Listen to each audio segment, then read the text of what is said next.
طيب أنا مش عايزة أقلقكم، بس إحنا فعلًا شكلنا داخلين على متحوّر جديد.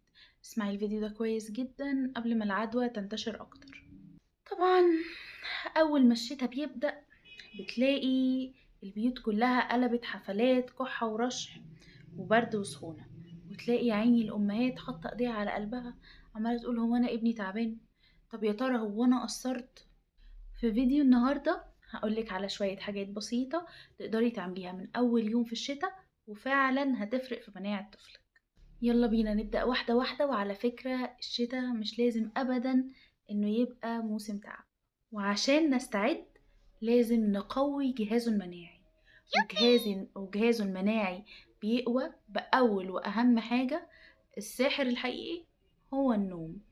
النوم من 16 ل14 ساعة في الأطفال الرضع، ومن 10 ل12 ساعة في اللي أكبر شوية. خدي بالِك إن قلة النوم بتضعف الخلايا المناعية في جسم الطفل، وخلّي بالِك إنه لو نام كويس جسمه كله هيتضبط. رقم 2 بقى والمهمة جدًا في تقوية المناعة بعد النوم، وهي طبعًا الغذا. ولو جينا اتكلمنا عن الغذا يا جماعة هنلاقي إن الصديق الأقرب للشتا هو الفاكهة، سواء برتقان، جوافة، رمان. فاكهة الشتا يا جماعة ربنا خالقها سبحانه وتعالى، سبحان الله، فيها كل العناصر اللي الجسم والمناعة محتاجينه علشان يقدروا يقاوموا الفترة دي وأمراض الفترة دي. الحاجة المهمة جدًا برضه هي شرب المَيّة رغم البرد، لإن لمّا نسبة المَيّة اللي داخلة للطفل بتبدأ تقل، برضه المناعة بتقل معاها، فدايمًا خلّي جنب طفلِك كوباية مَيّة. ولو هاقول لِك حاجة هتتعجبي منها جدًا في رفع مناعة أطفالِك، هتبقى شقاوتهم. أيوه زي ما سمعتِ كده، شقاوتهم ولعبهم وتنطيطهم بيحفّزوا جدًا الجهاز المناعي. يعني حركتهم حتى لو كانت الدنيا برد ولعبهم ده هيقوي مناعتهم وهيقلل جدًا من نزلات البرد إن شاء الله. طيب في بقى شوية حاجات بنعملها من غير ما نقصد، بس للأسف هي بتبقى سبب في زيادة معدلات إن الطفل يعيا. أول وأهم حاجة منهم هي طبقات طبقات طبقات طبقات. 1، 2، 3، 4.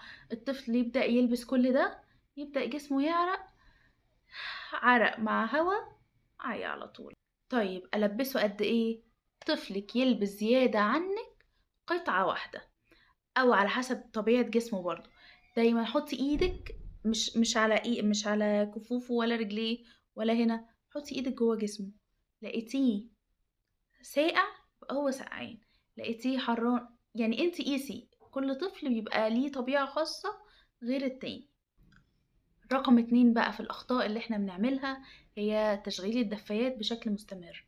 الدفايات بتعمل إيه؟ الدفايات بتنشّف الهوا، ولمّا الهوا بينشف الجيوب الأنفية بتبقى في ذمة الله. رقم 3 هي التغيير المفاجئ في درجات الحرارة. كنا قاعدين مثلًا في الدفاية أو في مكان مقفول، مرّة واحدة خرجنا المكان ساقعة. ده بيعمل إيه؟ ده مش بيجيب له برد، ده بس بيفتح باب للفيروسات. رقم 4 اللي بتساوي رشح على طول هي الهوا المباشر في وش طفلك. وطبعًا في فرق كبير جدًا بين الهوا المباشر اللي في وش طفلك وبين التهوية اللي هي طبعًا مهمة جدًا. يلا بينا هاقول لِك روتين قوي جدًا نعمله علشان نحاول نحمي ولادنا. أول 10 دقايق لمّا الطفل بيصحى المفروض نعمل إيه؟ أول حاجة ادّي له كوباية مَيّة، وغيّري له هدومه لهدوم قطنية نضيفة. قعّديه في طبق أو ثمرة فاكهة يوميًا تغيير. رقم 3 هوّي البيت حتى لو الجو برد، التهوية بتقتل الفيروسات. رقم 4 بقى هي أكل دافي وصحّي مرّة يوميًا. في الشتا الجسم بيحتاج يدفى من جوّه مش بس يدفى من برّه باللبس. خليكِ بقى شاطرة وناصحة، وخلّي ليكِ خط دفاع قوي جدًا في الشتا. أول حاجة لازم تعمليها غسيل الإيدين قبل الأكل وبعد الأكل وأمّا نخرج من البيت وأمّا نرجع. ده بيقلل جدًا 80% بنسبة الإصابة بالفيروسات. ولو في حد عيان في البيت يبقى طبق لوحده. وفيتامين د يا جماعة مهم جدًا جدًا جدًا، لو الدكتور كتبه طبعًا، ما نديش أي فيتامين لوحدنا. أخيرًا عايزة أقول لِك حاجة من قلبي، أدوار البرد مش غلطِك، وما فيش أم تقدر تمنع المرض 100%، لكن اهتمامِك البسيط إن شاء الله يعمل فرق كبير. خدي بالِك من طفلِك ومن نفسِك الأول، وإن شاء الله تعدي الشتوية على خير.